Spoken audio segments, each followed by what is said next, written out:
तो महाराज सच्चे पातशाह कहते ने कि ये जिहड़ी रुकावट फिर विच उहदे आई है, चंद्रमा नूं जिवें ग्रहण लग जाता है, जस राकाशश ग्रसन है कीना, इस तरह जिहड़ा सी ना ओह गुरु दे जस रूप पूर्णमासी दे चंद नूं ग्रहण ला दिता इन्हां लोकां ने।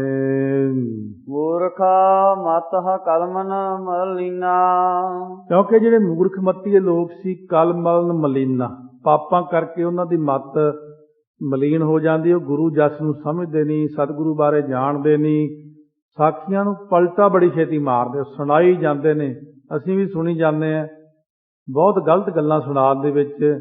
सो जिवें एक बार किसी कीर्तनी ने सुणाई गल कि गुरु अंगद देव महाराज सच्चे पातशाह ने खिचड़ी खानी सी और फिर नेरी आ गई, खिचड़ी वाला कहण लग्या अज खिचड़ी नहीं बननी महाराज, नेरी आ गई। सच्चे पातशाह कहण लगे अच्छा कर फिर अरदास, कहने उन्हें अरदास की, हनेरी रुक गई, फिर नाल कहा देणगे सतनाम श्री वाहिगुरू। देखो जी किड्डी वड्डी गल हो गई। तो इस तरह वो जिहड़ी इस ढंग नाल फिर होई गल सी सारी उल्ट, सिद्धांतक तौर ते उल्ट गल है, क्योंकि सतगुरु कहंदे ने बरसात नूं, हनेरी नूं जां होर किसी कुदरती चीज़ नूं इस तरह अरदास करके रोकना नहीं चाहिदा। तो ये हुण रागी ने वो गल जदों सुनाई, बाद मैं पूछा मैं कित्थों पढ़ी सी, कहते पता नहीं, वैसे ही एक जगह एक बार सुनी सी, बड़ी पुरानी गल। मैं कहा तैनूं पता उन्होंने की कहा सी महाराज ने? कहते पता नहीं।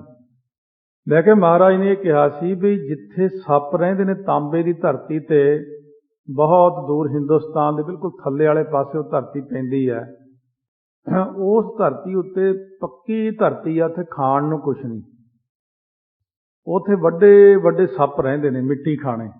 ये जिन्नी हनेरी भी आउंदी है ये सारी मिट्टी कहंदे उत्थे उड़ के जांदी, उन्हां दा खाजा है, उत्थे जाके फिर डिगदी है, उत्थे ढेर लग जाते मिट्टी दे, मिट्टी खा के सप गुजारा करते हैं।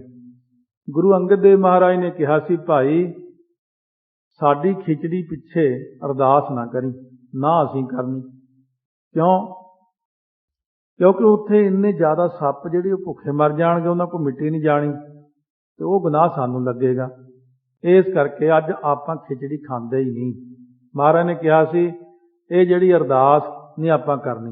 हाँ जिन्हें हनेरी चलाई है वो हनेरी रोक दवे, वो अलग गल है, आपां नहीं रोकनी, आपां भाणे च रहना। जदों इन्ना बचन महाराज ने कीता तां हनेरी रुक गई सी उस वक्त, क्योंकि आप ही करतार है। भाणे अंदर सिख नूं लियाउण लई सतगुरू ने उपदेश कीता।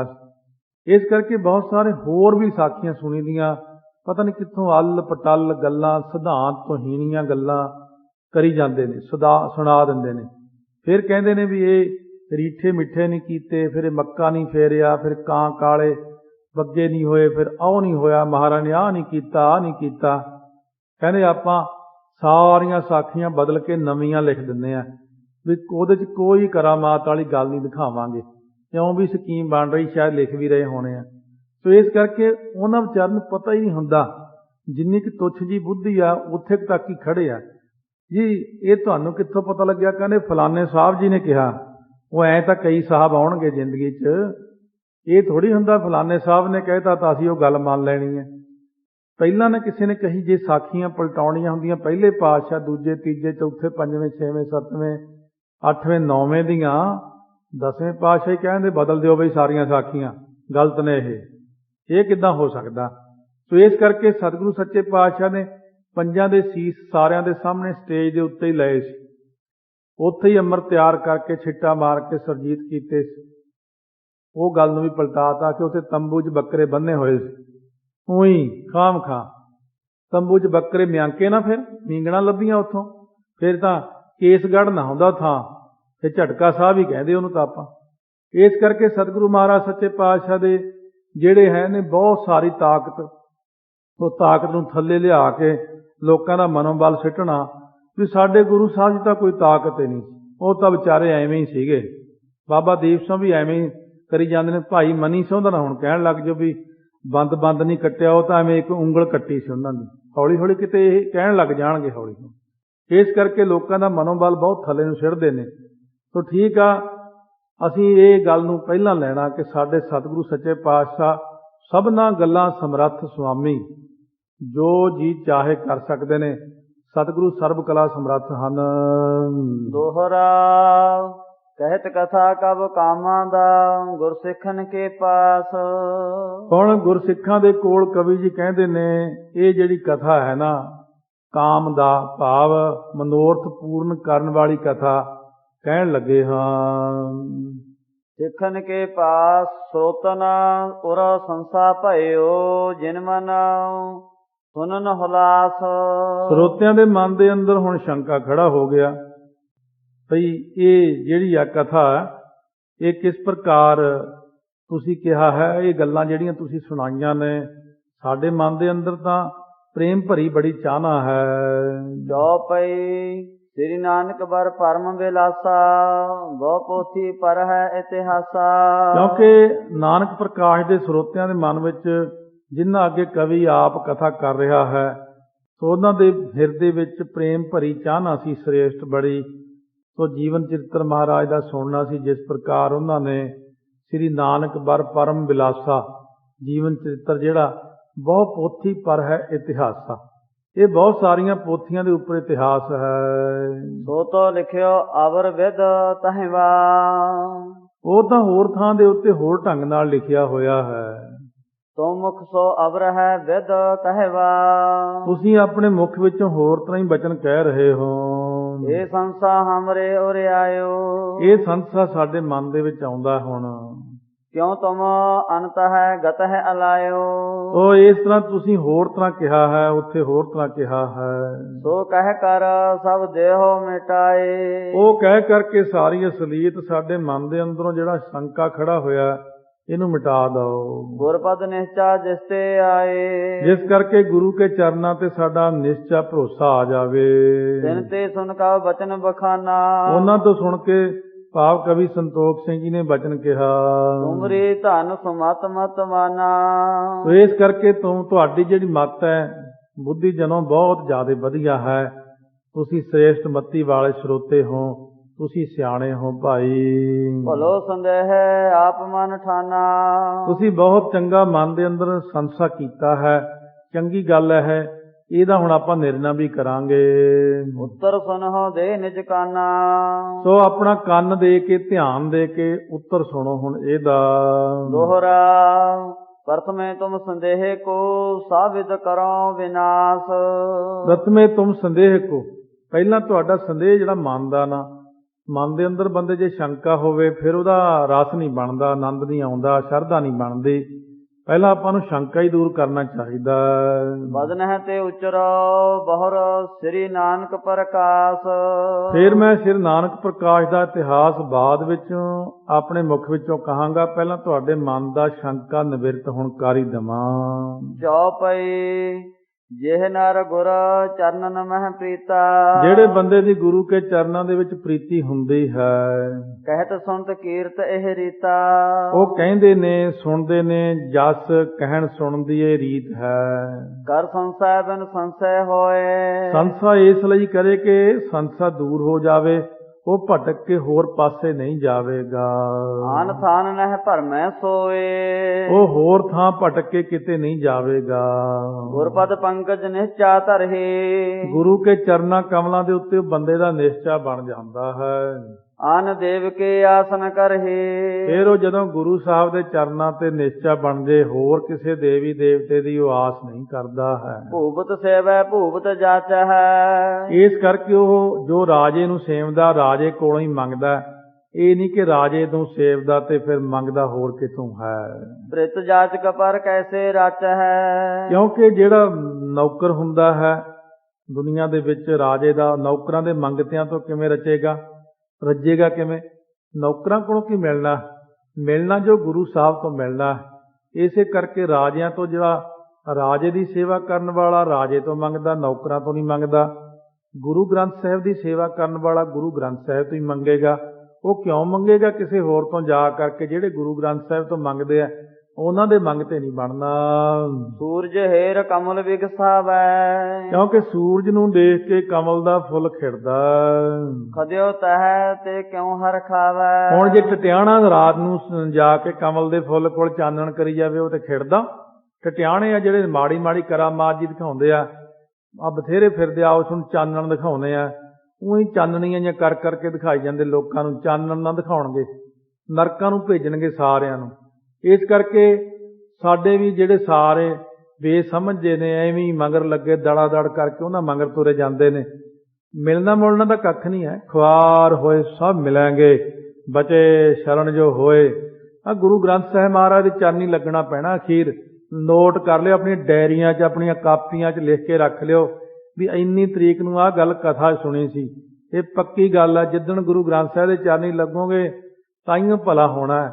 ਜਗਤ ਗੁਰੂ ਤਿੰਨਾਂ ਲੋਕਾਂ ਦੇ ਮਾਲਕ ਗੁਰੂ ਗ੍ਰੰਥ ਸਾਹਿਬ ਮਹਾਰਾਜ ਹਨ। ਚੰਦ ਚਕੋਰ ਚਿਤਵ ਸੁਖ ਪਾਵੈ, ਕਿਉਂਕਿ ਜਿਵੇਂ ਚੰਦਰਮਾ ਹੈ ਉਹਨੂੰ ਦੇਖ ਕਰਕੇ ਚਕੋਰ ਜਿਹੜੀ ਚਿਤਵ ਕੇ ਸੁਖ ਪਾਉਂਦੀ ਵੇਖ ਕੇ। ਕਹੁ ਤਾਰਨ ਤੇ ਕਿਉ ਤ੍ਰਿਪਤਾਵੈ, ਹੁਣ ਜੇ ਚੰਦ ਨੂੰ ਦੇਖ ਕੇ ਸੁਖ ਪਾਉਂਦੀ, ਜੇ ਕੋਈ ਕਹੇ ਤੂੰ ਚਕੋਰੇ ਤੂੰ ਤਾਰਿਆਂ ਨੂੰ ਦੇਖ ਲੈ, ਕਹਿੰਦੀ ਕਿਉਂ, ਤਾਰੇ ਤਾਂ ਇੰਨੇ ਨੇ, ਚੰਦਰਮਾ ਇੱਕੋ ਹੀ ਹੁੰਦਾ। ਤਾਰੇ ਕੀ ਚੀਜ਼ ਨੇ? ਸੋ ਚਕੋਰ ਚੰਦਰਮਾ ਨੂੰ ਦੇਖਦੀ, ਤਾਰਿਆਂ ਨੂੰ ਦੇਖਦੀ। ਇਸੇ ਤਰ੍ਹਾਂ ਗੁਰਸਿੱਖ ਗੁਰੂ ਗ੍ਰੰਥ ਸਾਹਿਬ ਮਹਾਰਾਜ ਨੂੰ ਦੇਖਦਾ, ਉਹ ਗੁਰੂ ਨਾਨਕ ਸਾਹਿਬ ਦੇ ਦਰਸ਼ਨ ਕਰਦਾ। ਉਹ ਨਹੀਂ ਰਿੱਧੀਆਂ ਸਿੱਧੀਆਂ ਵਾਲੇ ਕੋਲ ਜਾਂਦਾ, ਜੰਤਰ ਮੰਤਰ ਟੂਣੇ ਟਾਮਣ ਜੋਤਸ਼ੀਆਂ ਕੋਲੇ, ਕੋਈ ਹੰਨੇ ਦੀ, ਕੋਈ ਬੰਨੇ ਦੀ, ਕੋਈ ਪਹਾੜਾਂ ਵਾਲੇ ਰੰਨੇ ਦੀ। ਜਿੱਧਰ ਜੀ ਕਰਦਾ ਮੂੰਹ ਚੱਕ ਕੇ ਦੌੜੇ ਜਾਂਦੇ। ਨਾਲੇ ਗਾਤਰੇ ਪਾਏ ਹੁੰਦੇ ਨੇ, ਨਾਲੇ ਗਾਤਰੇ ਪਾਉਂਦੇ ਨੇ, ਨਾਲੇ ਉੱਥੇ ਪਟਿਆਲੇ ਦੇਖਿਆ ਕਾਲੀ ਦੇਵ ਦੇ ਮੰਦਿਰ ਮੂਹਰੇ ਖੜੇ ਗਾਤਰੇ, ਨਾਲੇ ਸ਼ਰਾਬ ਦੀ ਬੋਤਲ ਹੱਥ, ਨਾਲੇ ਬੱਕਰਾ ਫੜਿਆ। ਇਹ ਕੀ ਬਈ? ਗਾਤਰਾ ਪਾ ਕੇ ਆਖੇ ਸੁੱਖਣਾ ਸੁੱਖੀ ਸੀ, ਫਿਰ ਹੁਣ ਚੜਾਉਣਾ ਏ, ਫਿਰ ਹੁਣ ਮੈਂ ਕੀ ਕਹਾਂ ਇਹ ਜਿਹਨੂੰ ਸਟੇਜ ਤੇ।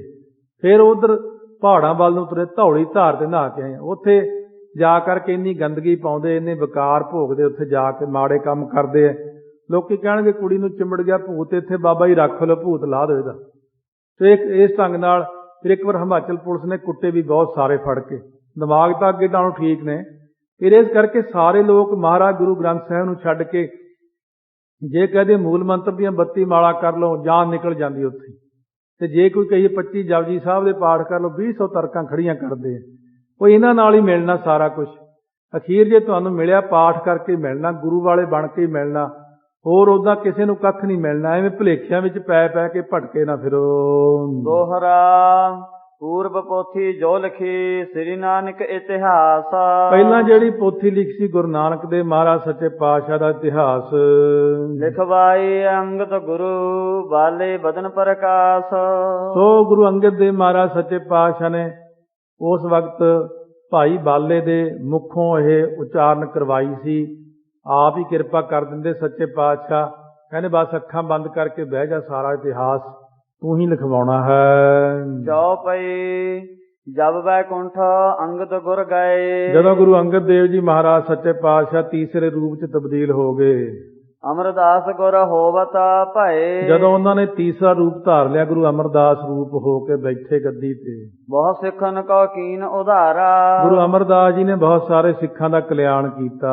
ਦੰਭ ਕੁਮਾਰਗ ਭਵ ਨਿਰਵਾਰਾ, ਸੋ ਦੰਭ ਜਿਹੜਾ ਪਖੰਡ ਦਾ ਖੋਟਾ ਮਾਰਗ ਸੀ, ਇਹਦੇ ਸਾਰੇ ਦੀ ਨਿਵਰਤੀ ਕਰ ਦਿੱਤੀ। ਅਮਰਦਾਸ ਗੁਰ ਤੇ ਪਹਚਾਤਾ, ਧੰਨ ਗੁਰੂ ਅਮਰਦਾਸ ਸਾਹਿਬ ਜੀ ਮਹਾਰਾਜ ਤੋਂ ਬਾਅਦ ਰਾਮਦਾਸ ਤੇ ਭਾਵ ਵਖਿਆਤਾ।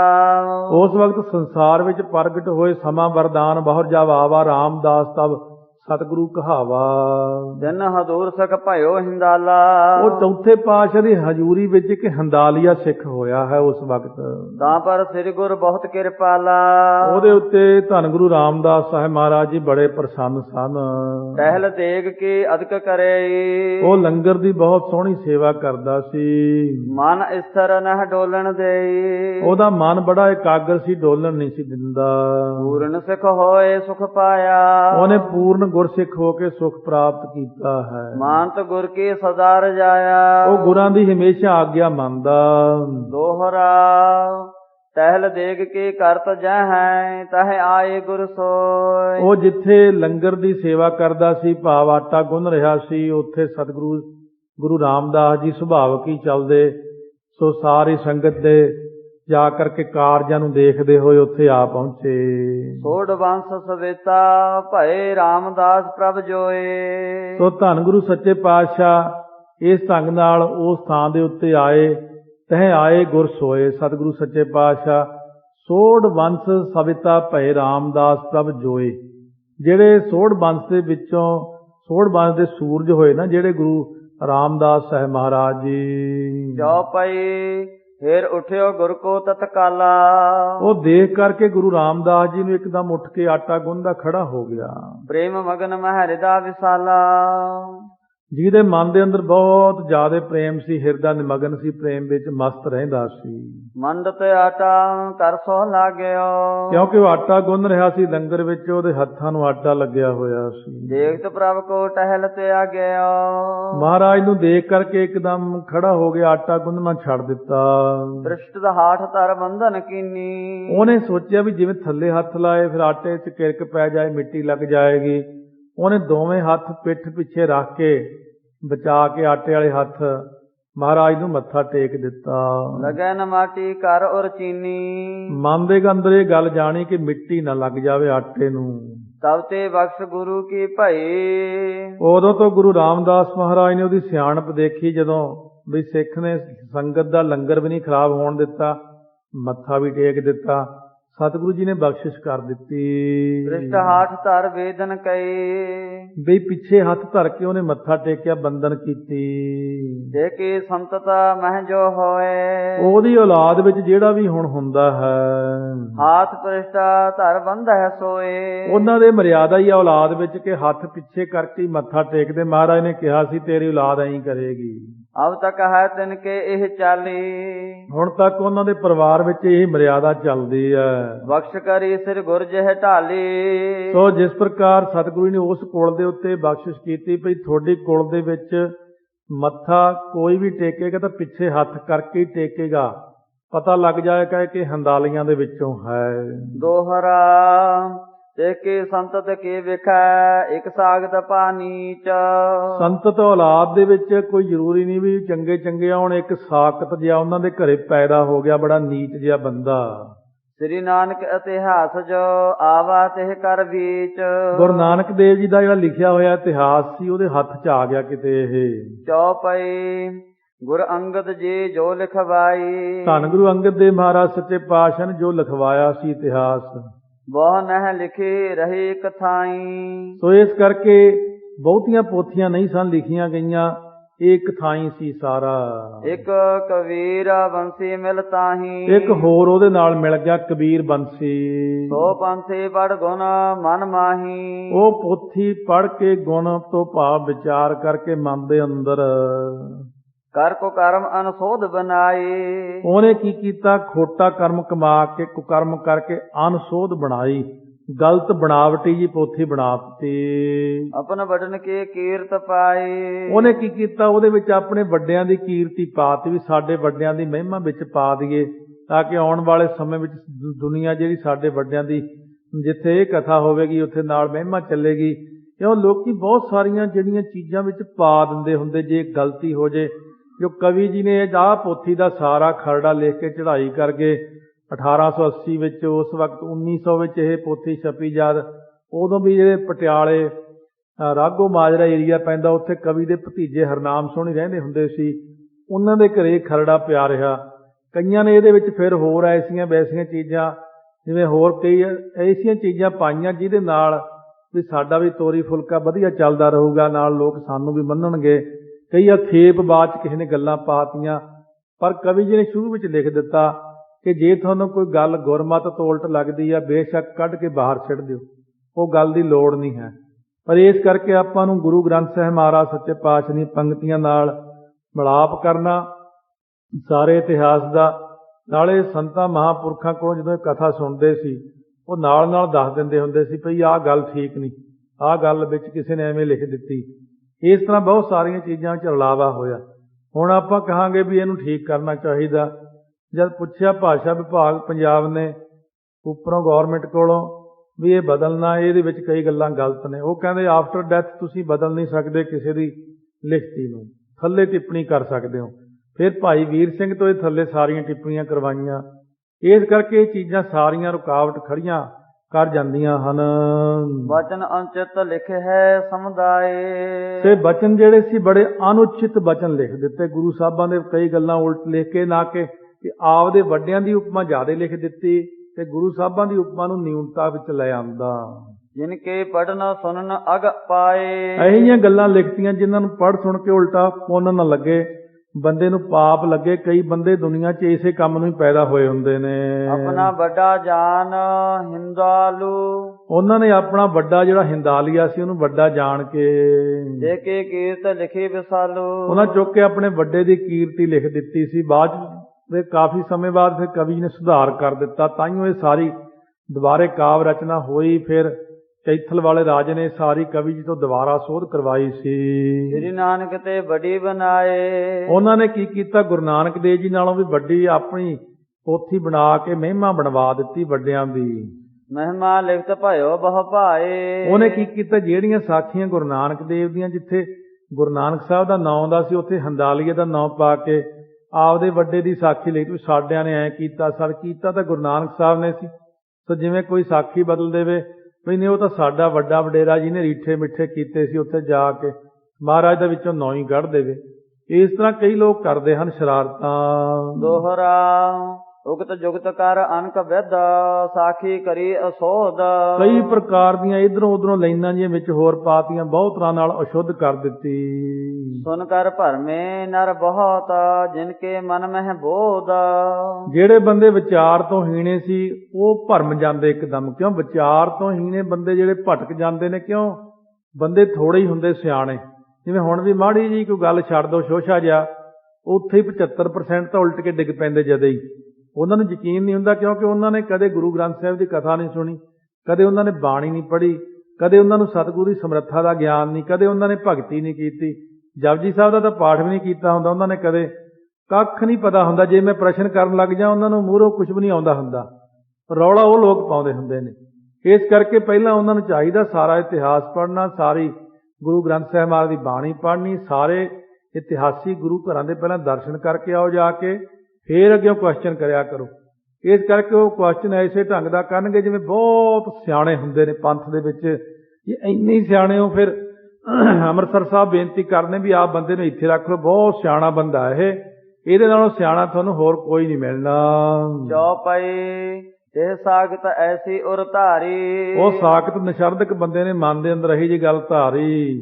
ਜਾਨ ਪਿਤਰ ਨਿਜ ਲਿਖਾ ਸੁਧਾਰੀ। ਉਹਨੇ ਆਪਣੇ ਵੱਡਿਆਂ ਦੀ ਹਿੰਦਾਲ ਨੂੰ ਆਪਣਾ ਪਿਤਾ ਪਤਾਮਾ ਜਾਣ ਕੇ ਉਹਦੀ ਮਹਿਮਾ ਬਣਾ ਕੇ ਲਿਖ ਦਿੱਤੀ। ਗੁਰ ਕੇ ਸਿੱਖ ਹੋਏ ਅਧਿਕਾਈ। ਸੋ ਗੁਰੂ ਕੇ ਸਿੱਖ ਜਿਹੜੇ ਹੋਏ ਅਧਿਕਾਈ, ਗੁਰੂ ਕੇ ਸਿੱਖ ਬਹੁਤੇ ਹੋਣਗੇ, ਉਹ ਵਿਚਲ ਕੇ ਭਾਵ ਟੁੱਟ ਕੇ ਮਹਾਰਾਜ ਨਾਲੋਂ ਵੀ ਸਾਡਿਆਂ ਵੱਡਿਆਂ ਦੇ ਬਣ ਜਾਣਗੇ। ਹਮਰੀ ਸੇਵ ਕਰ ਹੈ ਮਨ ਲਾਈ। ਵੀ ਸਾਡੀ ਕੁਲ ਦੀ ਸੇਵਾ ਕਰਨਗੇ। ਸੇਵਾ ਲਾ ਕੇ ਗੱਲ ਤਾਂ ਇਹ ਸੀ ਵੀ ਪੈਸਾ ਇੱਧਰ ਨੂੰ ਘੁਮਾ ਕੇ ਇੱਧਰ ਨੂੰ ਲਿਆਵਾਂਗੇ ਤੇ ਲੋਕਾਂ ਨੂੰ ਕਹਾਂਗੇ ਜੀ ਪਹਿਲਾਂ ਇਹ ਇਤਿਹਾਸ ਲਿਖਿਆ, ਪਹਿਲਾਂ ਹਿੰਦਾਲੀਆਂ ਨੂੰ ਮੱਥਾ ਟੇਕੋ, ਵੱਡਾ ਨੋਟ ਇੱਧਰ ਟੇਕ ਦਿਓ ਹਰਿਮੰਦਰ ਸਾਹਿਬ, ਕੋਈ ਗੱਲ ਨਹੀਂ। ਇਉਂ ਕਰਕੇ ਪੈਸੇ ਦਾ ਹੀ ਸਾਰਾ ਰੌਲਾ ਜਿੱਥੇ ਦੇਖੋ। ਹਮਕੋ ਮਾਨਹਿਗੇ ਬਹੁ ਮਾਨਵ। ਸਾਨੂੰ ਬਹੁਤ ਸਾਰੇ ਮਨੁੱਖ ਆ ਕੇ ਮੱਥਾ ਟੇਕਿਆ ਕਰਨਗੇ ਵੀ ਤੁਹਾਡੇ ਹਿੰਦਾਲੀਆਂ ਦਾ ਬੜੀ ਕਮਾਲ ਕਰ ਦਿੱਤੀ। ਲਿਖੀ ਅਧਿਕਤਾ ਔਰ ਇਹ ਆਨਵ। ਕਹਿੰਦੇ ਵਡਿਆਈ ਬੜੀ ਲਿਆ ਕਰਕੇ ਲਿਖ ਦਿੱਤੀ ਉੱਥੇ। ਪੂਰਬ ਪੋਥੀ ਹੋਤੀ ਜਸੋਈ। ਉਹ ਜਿਹੜੀ ਪਹਿਲੀ ਪੋਥੀ ਸੀ ਉਹਨਾਂ ਦੇ ਕੋਲੇ ਦਈ ਵਿਪਾਸਾ ਵਿੱਚ ਡਬੋਈ। ਉਹਨ ਬਿਆਸ ਨਦੀ ਵਿੱਚ ਸੁੱਟ ਦਿੱਤੀ ਉੱਥੇ। ਪੋਥੀ ਗਮਾਤੀ ਸਾਰੀ ਜਿਹੜੀ ਪਹਿਲਾਂ ਲਿਖਵਾਈ ਸੀ।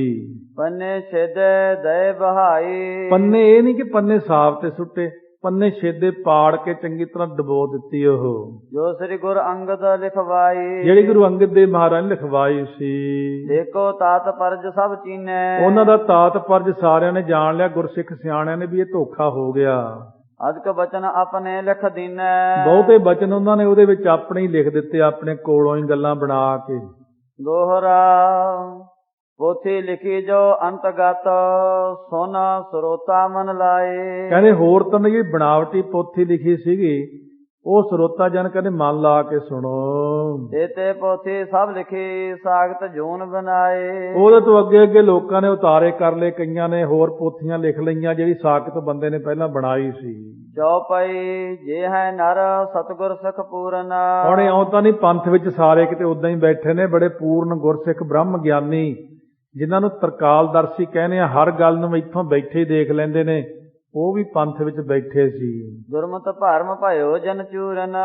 ਸੋ ਜਿਨ੍ਹਾਂ ਦਾ ਮਨ ਦੇ ਅੰਦਰੋਂ ਜਿਹੜਾ ਦੁਰਮਤ ਸੀ ਉਹ ਬਿਲਕੁਲ ਨਾਸ ਹੋ ਚੁੱਕੀ ਸੀ, ਉਹਨਾਂ ਦੇ ਮਨ ਦੇ ਅੰਦਰ ਗੁਰਮਤਿ ਭਰੀ ਹੋਈ ਸੀ। ਤੇ ਮਹਿਮਾ ਸ੍ਰੀ ਨਾਨਕ ਜਨ ਹੈ। ਉਹ ਬੰਦੇ ਕਦ ਛੁਪ ਸਕਦੇ? ਉਹਨਾਂ ਨੇ ਤਾਂ ਗੁਰੂ ਨਾਨਕ ਸਾਹਿਬ ਦੀ ਸਾਰੀ ਮਹਿਮਾ ਇੱਥੋਂ ਬੈਠ ਕੇ ਅੰਤਰਜਾਮਤਾ ਨਾਲ ਸਭ ਦਿਖ ਜਾਂਦਾ। ਕਈ ਵਾਰ-ਵਾਰ ਪੁੱਛੀ ਜਾਣਗੇ ਵੀ ਕਦੋਂ ਕੁ ਦਿਖਦਾ? ਤੁਸੀਂ ਮਿਹਨਤ ਕਰੋ, ਸਾਰਾ ਕੁਝ ਸਤਿਗੁਰੂ ਆਪੇ ਦਿਖਾ ਦਿੰਦੇ ਨੇ। ਜੇ ਨਿਜ ਗੁਰਾ ਕੋ ਭੇਵ ਪਛਾਨ ਹੈ। ਜਿਹੜੇ ਆਪਣੇ ਗੁਰੂ ਨਾਨਕ ਸਾਹਿਬ ਦਾ ਭੇਦ ਜਾਣਦੇ ਕਿ ਉਹ ਨਿਰੰਕਾਰ ਆਪ ਆਏ ਸੀ ਸ੍ਰਿਸ਼ਟੀ ਤੇ, ਨਾਲੇ ਮਹਾਰਾਜ ਗਲਤ ਕਦੋਂ ਹੋਣ ਦਿੰਦੇ ਆ? ਥੋੜਾ ਚਿਰ ਤਾਂ ਚੱਲ ਜਾਂਦੀਆਂ ਚੰਮਦੀਆਂ, ਬਾਅਦ ਵਿੱਚ ਫਿਰ ਆਪੇ ਠੀਕ ਕਰ ਦਿੰਦੇ ਨੇ। ਨਹਿ ਮੰਨ ਹੈ ਦੁਰਮਤ ਕਹਿ ਸਾਖੀ। ਕਿਉਂਕਿ ਇੱਕ ਬੁੱਧੀ ਵਾਲਿਆਂ ਦੀ ਕਹੀ ਹੋਈ ਸਾਖੀ ਗੁਰਮੁਖ ਪਿਆਰੇ ਨਹੀਂ ਮੰਨਦੇ, ਉਹਨਾਂ ਨੂੰ ਸਾਰੀ ਗੱਲ ਦਾ ਤਾਂ ਗਿਆਨ ਹੀ ਹੁੰਦਾ। ਇਹ ਤਾਂ ਜਿਹਨੂੰ ਗਿਆਨ ਨਹੀਂ ਹੁੰਦਾ ਉਹ ਭਰਮ ਜਾਂਦੇ, ਉਹ ਭਟਕ ਜਾਂਦੇ ਨੇ। ਜਿਹਨੂੰ ਸਾਰਾ ਪਤਾ ਹੈ, ਜਿਹਨੂੰ ਅੰਤਰਜਾਮਤਾ, ਜਿਹਨੂੰ ਸਾਰਾ ਗਿਆਨ ਹੈ। ਹੁਣ ਅਸੀਂ ਇੰਨੇ ਨੇ ਬ੍ਰਹਮ ਗਿਆਨੀਆਂ ਨਾਲ ਰਹੇ, ਇੰਨੇ ਬ੍ਰਹਮ ਗਿਆਨੀਆਂ ਦੀ ਸੰਗਤ ਕੀਤੀ, ਸਾਨੂੰ ਪਤਾ ਨਹੀਂਗਾ ਭਲਾਂ ਦੀ, ਸਾਰੀ ਗੱਲ ਦਾ ਹੀ ਪਤਾ ਹੁੰਦਾ। ਹੁਣ ਵੀ ਬਥੇਰੇ ਬੈਠੇ ਗੁਰਸਿੱਖ, ਅੰਤਰਜਾਮੀ ਬਥੇਰੇ ਬੈਠੇ ਆ, ਤਰਕਾਲਦਰਸ਼ੀ ਬਥੇਰੇ ਬੈਠੇ ਆ। ਗੱਲ ਦਾ ਕੋਈ ਨਿਚੋੜ ਕੱਢਣ ਲੱਗਿਆ ਕਿਹੜਾ ਦੇਰ ਲੱਗਦੀ ਹੈ? ਜਦ ਮਰਜ਼ੀ ਪੁੱਛ ਲਓ ਉਹਨਾਂ ਨੂੰ ਵੀ ਆਹ ਦੇਖ ਕੇ ਦੱਸਿਓ ਕੀ ਚੀਜ਼ ਹੈ, ਫਟ ਦੱਸ ਦਿੰਦੇ ਸਾਰਾ ਕੁਝ। ਇਸ ਕਰਕੇ ਇਹੀ ਜੀ ਗੱਲ ਨਹੀਂਗਾ ਪੰਥ ਦੇ ਵਿੱਚ ਕੋਈ ਬੈਠਾ ਹੀ ਨਹੀਂਗਾ। ਇਹ ਪੰਥ ਗੁਰੂ ਨਾਨਕ ਸਾਹਿਬ ਦਾ ਜਾਂ ਅਕਾਲ ਪੁਰਖ ਵਾਹਿਗੁਰੂ ਦਾ ਪੰਥ ਹੈ। ਜੌਨ ਦਰਸ ਨਾਨਕ ਅਭਿਲਾਖੀ। ਜਿਹੜੇ ਗੁਰੂ ਨਾਨਕ ਸਾਹਿਬ ਦੇ ਦਰਸ਼ਨਾਂ ਦੇ ਅਭਿਲਾਖੀ ਸਨ। ਜੇ ਮਨ ਹੈ ਸਾਖਤ ਕੋ ਕਹਿਓ। ਜੇ ਉਹ ਸਾਖਤ ਬੰਦੇ ਦਾ ਕਹਿਆ ਹੋਇਆ ਮੰਨਣਗੇ, ਜਿਨਤੇ ਸਿੱਖੀ ਮਾਰਗ ਰਹਿਓ। ਉਹ ਤਾਂ ਸਿੱਖੀ ਦੇ ਮਾਰਗ ਤੋਂ ਹੀ ਵਿਚਾਰੇ ਭਟਕ ਜਾਣਗੇ, ਇੱਧਰ ਉੱਧਰ ਚਲੇ ਜਾਣਗੇ। ਉਹ ਗੁਰ ਸਰਦਾ ਜਿਨ ਕੇ ਗੁਰ ਹੋਈ। ਜਿਨ੍ਹਾਂ ਦੇ ਮਨ ਦੇ ਅੰਦਰ ਗੁਰੂ ਦੀ ਸ਼ਰਧਾ ਹੋ ਜਾਂਦੀ ਹੈ। ਕਹਿਤ ਸੁਨਤ ਗੁਰ ਸਾਖੀ ਸੋਈ। ਉਹ ਗੁਰੂ ਦੀ ਸਾਖੀ ਕਹਿੰਦੇ ਨੇ, ਸੁਣਦੇ ਨੇ। ਕਿਉਂ? ਗੁਰਬਾਣੀ ਦੀ ਕਸਵੱਟੀ ਸਾਡੇ ਕੋਲ ਨਾਲ ਹੈ। ਜੇ ਕੋਈ ਗੱਲ ਗਲਤ ਆਊਗੀ ਅਸੀਂ ਆਪਾਂ ਉਸੇ ਵਕਤ ਤੋਂ ਪਾਸੇ ਕੱਢ ਦੇਣੀ ਵੀ ਇਹ ਗੱਲ ਗੁਰਬਾਣੀ ਦੀ ਕਸਵੱਟੀ ਉੱਤੇ ਪੂਰੀ ਨਹੀਂ ਉਤਰ ਸਕਦੀ। ਵੈਸਾਂ ਪੀਵਹਿ ਬਿਨ ਤ੍ਰਿਪਤਾਈ। ਕਹਿੰਦੇ ਉਹ ਦੁੱਧ ਨੂੰ ਪੀਂਦੇ ਨੇ ਐ ਰੱਜ ਕੇ, ਜਿਹੜੇ ਬੰਦੇ ਦੁੱਧ ਪੀਣ ਵਾਲੇ ਨੇ। ਸੁਖ ਪਾਵਹਿ ਆਗਾ ਇਹ ਥਾਈ। ਕਿਉਂ? ਉਹ ਗੁਰੂ ਕੇ ਇਤਿਹਾਸ ਨੂੰ ਪੀਂਦੇ ਨੇ ਦੁੱਧ ਵਾਂਗੂ। ਕਹਿੰਦੇ ਸੁੱਖ ਇੱਥੇ ਪਾਉਂਦੇ, ਅੱਗੇ ਵੀ ਪਾਉਣਗੇ। ਦੋਹਰਾ ਸ੍ਰੀ ਨਾਨਕ ਜਸ ਖੀਰ ਸੰਬਿਦਤ ਦੇਤ ਅਹਿਲਾਦ। ਧੰਨ ਗੁਰੂ ਨਾਨਕ ਦੇਵ ਮਹਾਰਾਜ ਸੱਚੇ ਪਾਤਸ਼ਾਹ ਦਾ ਜਿਹੜਾ ਜਸ ਹੈ, ਖੀਰ ਤੋਂ ਭਾਵ ਦੁੱਧ ਵਰਗਾ, ਔਰ ਪ੍ਰਗਟ ਹੀ ਇਹ ਆਨੰਦ ਨੂੰ ਦੇਣ ਵਾਲਾ ਹੈ। ਛੰਦ ਚੌਪਈ ਬੰਦ ਜੋ ਨਿਸ਼ਟਾ ਸਹਿਤ ਭਾਵ ਸਵਾਦ। ਜਿਹੜੇ ਇਹਦੇ ਵਿੱਚ ਛੰਦ ਉਚਾਰਨ ਕੀਤੇ, ਚੌਪਈਆਂ ਨੇ, ਬੰਦ ਉਚਾਰਨ ਕੀਤੇ ਨੇ, ਬਿਲਕੁਲ ਮਿੱਠੇ ਸਹਿਤ ਭਾਵ ਸਵਾਦ ਹਨ ਬਹੁਤ ਸਾਰੇ। ਚੌਪਈ ਜੇ ਸਾਖਤ ਕੀ ਕਹੀ ਕੋ ਸਾਖੀ। ਜਿਹੜੀ ਸਾਖਤ ਦੀ ਕਹੀ ਹੋਈ ਸੀ ਕੁਸਾਖੀ ਭਾਵ ਮਾੜੀ ਸਾਖੀ। ਖੀਰ ਵਿੱਚ ਸੋ ਜਾਨੋ ਮਾਖੀ। ਕਹਿੰਦੇ ਮਾਨੋ ਦੁੱਧ 'ਚ ਮੱਖੀ ਪੈ ਗਈ ਆ ਕਰਕੇ। ਉਹ ਕਾਡੇ ਮਾਖੀ ਦੇਖ ਹੈ ਜੋ। ਜਿਹੜਾ ਦੇਖ ਲਵੇ ਉਹ ਉਹਦੇ ਵਿੱਚੋਂ ਮੱਖੀ ਕੱਢ ਕੇ ਬਾਹਰ ਸੁੱਟ ਦਿੰਦਾ ਹੈ। ਪੀਵੇ ਪਾਹੇ ਮਿੱਠ ਸੁਖ ਸੋ। ਉਹਨੂੰ ਉਸ ਵਕਤ ਮਿੱਠਾ ਪਾ ਕੇ ਪੀ ਲੈਂਦਾ। ਭਾਵ ਜੇ ਇੱਕ ਅੰਗੀ ਪ੍ਰਮਾਣ ਹੀ ਦਿੱਤਾ ਵੀ ਗੰਦਗੀ ਬਾਹਰ ਕੱਢ ਕੇ ਸਿੱਖ। ਸਭ ਜਾਣਦੇ ਨੇ ਗੁਰਸਿੱਖ ਕੀ ਅਸਲੀਅਤ ਹੈ, ਕੀ ਠੀਕ ਹੈ, ਕੀ ਗਲਤ ਹੈ। ਦੇਖ ਬੂਝ ਮਾਖੀ ਜੋ ਖਾਵੇ। ਜਿਹੜਾ ਜਾਣ ਬੁੱਝ ਕੇ ਮੱਖੀ ਖਾਂਦਾ, ਸ਼ਰਮ ਹੋਵੇ ਤਨ ਪੈ ਨਾ ਪਚਾਵੇ। ਇੱਕ ਤਾਂ ਉਹਦਾ ਜਿਹੜਾ ਸਰੀਰ ਹੈ ਖੇਚਲ ਵਿੱਚ ਪਵੇਗਾ, ਇੱਕ ਦੁੱਧ ਪਚੇਗਾ ਨਹੀਂ ਉਹਨੂੰ। ਕੀਰਤ ਨਿਰਮਲ ਜੋ ਉਰ ਧਾਰ ਹੈ। ਜਿਹੜੇ ਗੁਰੂ ਕੀ ਕੀਰਤੀ ਉਹ ਨਿਰਮਲ ਹੈ ਨਾ, ਇਹਨੂੰ ਜਿਹੜੇ ਹਿਰਦੇ 'ਚ ਵਸਾਉਂਦੇ ਨੇ। ਕਰੇ ਕੁਸਾਖੀ ਸੋ ਨਿਰਵਾਰ ਹੈ। ਉਹ ਕਹੀ ਹੋਈ ਕਿਸਾਖੀ ਜਿਹੜੀ ਬਣਾਈ ਸੀ ਉਹ ਦੂਰ ਕਰ ਦਿੰਦੇ ਹਨ। ਗੁਰੂ ਕੇ ਪਿਆਰਿਆਂ ਨੂੰ ਸਭ ਪਤਾ ਹੁੰਦਾ ਹੈ। ਗੁਰਮੁਖ ਸਿੱਖ ਅੰਬਜ ਸੇ ਜਈ। ਸੋ ਗੁਰੂ ਕੇ ਸਿੱਖ ਜਿਹੜੇ ਕਮਲ ਫੁੱਲ ਵਰਗੇ ਨਿਰਲੇਪ ਨੇ। ਗੁਰ ਕੀਰਤ ਰਾ ਪ੍ਰੀਤਮ ਤੇ। ਕਿਉਂਕਿ ਗੁਰੂ ਕੀ ਜਿਹੜੀ ਕੀਰਤ ਹੈ ਨਾ ਉਹ ਰੱਬ ਸੂਰਜ ਵਾਂਗੂ ਹੈ। ਤੇ ਉਹ ਸੂਰਜ ਜਿਹੜੇ ਕਮਲ ਦੇ ਫੁੱਲ ਗੁਰਸਿੱਖ ਨੇ ਉਹ ਪ੍ਰੀਤਮ ਨੇ ਉਸ ਸੂਰਜ ਦੇ, ਗੁਰੂ ਕੀ ਕੀਰਤੀ ਦੇ। ਜਨ ਸੋ ਮੈਂ ਇਹ ਬਚਨ ਪਖਾਨੇ। ਉਹਨਾਂ ਨੂੰ ਮੈਂ ਇਹ ਬਚਨ ਕਹੇ। ਸੁਣ ਕਰ ਗੁਰ ਮਹਿਮਾ ਜੇ ਮਾਨੇ। ਸੁਣ ਕਰਕੇ ਗੁਰੂ ਦੀ ਉਹ ਫਿਰ ਮਹਿਮਾ ਮੰਨ ਗਏ। ਦੋਹਰਾ ਬੇਮੁਖ ਮਨ ਜਾ ਲੋਕਾ ਜੋ ਸਾਖਤ ਮਨ ਬਚਕਾਏ। ਸੋ ਜਿਹੜੇ ਬੇਮੁਖ ਲੋਕ ਹੁੰਦੇ ਮਨੁੱਖ, ਕਹਿੰਦੇ ਉੱਲੂ ਵਰਗੇ ਹੁੰਦੇ, ਕਿਉਂਕਿ ਮਨ ਬਾਣੀ ਸਰੀਰ ਕਰਕੇ ਜੋ ਸਾਖਤ ਹਨ ਬੰਦੇ। ਜਿਨ ਕੇ ਸੰਗ ਨ ਬਹਿਸ ਹਾਂ ਨਹਿ ਕਛ ਕਹਿਓ ਅਲਾਏ। ਕਹਿੰਦੇ ਸਿੱਧੀ ਜੀ ਗੱਲ ਮੁਕਾ ਦਿਓ, ਉਹਨਾਂ ਦੇ ਨਾਲ ਨਾ ਤਾਂ ਬੈਸੋ ਨਾ ਝਗੜਾ ਕਰੋ। ਕਿਉਂ ਐਵੇਂ ਉੱਤੇ ਚੱਕਣਾ ਉਹਨਾਂ ਨੂੰ ਆਪਾਂ ਨੇ, ਤੇ ਉਹਨਾਂ ਦੇ ਨਾਲ ਕੋਈ ਗੱਲ ਹੀ ਨਾ ਕਰੋ। ਨਹਿ ਕਛ ਕਹੋ ਅਲਾਏ, ਨਾ ਮੈਂ ਕੁਛ ਬੋਲ ਕੇ ਕਹਾਂ। ਉਹ ਸਮਕਾ ਸਮਝਦੇ ਲੈ ਵੀ ਪਤਾ ਨਹੀਂ ਮੈਂ ਕੀ ਬਣ ਗਿਆ, ਇਹ ਮੈਨੂੰ ਪੁੱਛਦੇ ਨੇ ਆ ਕੇ। ਜਿਹੜੇ ਬੰਦੇ ਨੂੰ ਗਿਆਨ ਹੀ ਨਹੀਂ ਕਿਸੇ ਗੱਲ ਦਾ, ਉਹਨੂੰ ਜਾ ਕੇ ਕਾਹਨੂੰ ਪੁੱਛਣਾ। ਕਹਿੰਦੇ ਤੁਸੀਂ ਗੁਰਬਾਣੀ ਵਿੱਚੋਂ ਹੀ ਸਾਰਾ ਦੇਖ ਲਓ, ਅੰਤਰ ਧਿਆਨ ਹੋ ਕੇ ਦੇਖ ਲਓ, ਤੁਹਾਡੀ ਆਤਮਾ ਆਪੇ ਆਵਾਜ਼ ਦੇਊਗੀ ਜਿਹੜੀ ਚੀਜ਼ ਗਲਤ ਹੈ ਕਿ ਠੀਕ ਹੈ। ਸਭ ਗੁਰਬਾਣੀ ਆਪੇ ਦੱਸ ਦਿੰਦੀ ਹੈ। ਕਿਉਂ ਸਤਿਗੁਰੂ ਮਹਾਰਾਜ ਸੱਚੇ ਪਾਤਸ਼ਾਹ ਨੇ ਪਾਵਨ ਇਤਿਹਾਸ ਦੀ ਬਖਸ਼ਿਸ਼ ਕੀਤੀ ਹੈ। ਸੋ ਸਰਵਣ ਕਰਾਂਗੇ ਮਹਾਰਾਜ ਦਾ ਪਾਵਨ ਇਤਿਹਾਸ। ਸੋ ਵਿਚਾਰ ਤਾਂ ਐਸਾ ਹੀ ਬਣਦਾ ਕਿ ਸ਼ਨੀਚਰਵਾਰ ਨੂੰ ਵੀ 45 ਕੁ ਮਿੰਟ ਕਥਾ ਕਰ ਲਿਆ ਕਰੀਏ ਤੇ ਅੱਧਾ ਘੰਟਾ ਸਿਮਰਨ ਕਰਿਆ ਕਰੀ, ਕਿਉਂਕਿ ਕਥਾ ਬਹੁਤ ਪਿੱਛੇ ਨੂੰ ਜਾ ਰਹੀ ਹੈ। ਜਿੰਨਾ ਆਪਾਂ ਚਾਹੁੰਦੇ ਹਾਂ ਕਿ ਉਨੀ ਛੇਤੀ ਰਿਕਾਰਡਿੰਗ ਹੋ ਜੇ, ਹੋ ਨਹੀਂ ਰਹੀ। ਇਹ ਮੇਰੀ ਵਿਚਾਰ ਹੈ ਮਨ ਦੀ ਸਾਰੀ ਸੰਗਤ ਅੱਗੇ ਕਿ ਸਿਮਰਨ ਆਪਾਂ ਅੱਧਾ ਘੰਟਾ ਜ਼ਰੂਰ ਕਰਾਂਗੇ। 45 ਮਿੰਟ ਜੇ ਕਥਾ ਕਰੀਏ ਤਾਂ ਕਾਫੀ ਚੀਜ਼ਾਂ ਦਾ ਹੋਰ ਗਿਆਨ 'ਚ ਵਾਧਾ ਹੁੰਦਾ। ਇਸ ਕਰਕੇ ਲਗਾਤਾਰ ਇਹ ਕਥਾ ਚੱਲਦੀ ਰਹੇ, ਸਤਿਗੁਰੂ ਕਿਰਪਾ ਕਰਨ। ਸੋ ਪਿਆਰ ਸਤਿਕਾਰ ਨਾਲ ਆਓ। ਸੋ ਕੱਲ੍ਹ ਸ਼ਨੀਚਰਵਾਰ ਬਾਬਾ ਦੀਪ ਸਿੰਘ ਜੀ ਦਾ ਸ਼ਹੀਦੀ ਦਿਨ ਵੀ ਹੈ। ਸਾਰੀਆਂ ਸੰਗਤਾਂ ਨੇ ਬਾਣੀ ਪੜ੍ਹਨੀ, ਜ਼ਿਆਦਾ ਤੋਂ ਜ਼ਿਆਦਾ ਦੇਗਾਂ ਬਣਾਉਣੀਆਂ, ਬੇਨਤੀਆਂ ਕਰਨੀਆਂ, ਉਹਨਾਂ ਮਹਾਂਪੁਰਖਾਂ ਯੋਧਿਆਂ ਨੂੰ ਯਾਦ ਕਰਨਾ ਸਾਰਿਆਂ ਨੇ, ਔਰ ਉਹਨਾਂ ਦਾ ਧੰਨਵਾਦ ਕਰਨਾ। ਮਹਾਰਾਜ ਸੱਚੇ ਪਾਤਸ਼ਾਹ ਕਹਿੰਦੇ ਧੰਨ ਧੰਨ ਧੰਨ ਜਾਣੇ ਆਇਆ, ਜਿਸ ਪ੍ਰਸਾਦ ਸਭ ਜਗਤ ਤਰਾਇਆ। ਜਨ ਆਵਨ ਕਾ ਇਹ ਸੁਆਓ, ਜਨ ਕਾ ਸੰਗ ਚਿੱਤ ਆਵੈ ਨਾਉ। ਆਪ ਮੁਕਤ ਮੁਕਤ ਕਰੈ ਸੰਸਾਰ, ਨਾਨਕ ਤਿਸ ਜਨ ਕਉ ਸਦਾ ਨਮਸਕਾਰ। ਐਸੇ ਗੁਰਮੁਖਾਂ ਨੂੰ ਸਾਡੀ ਸਦਾ ਹੀ ਨਮਸਕਾਰ ਹੈ।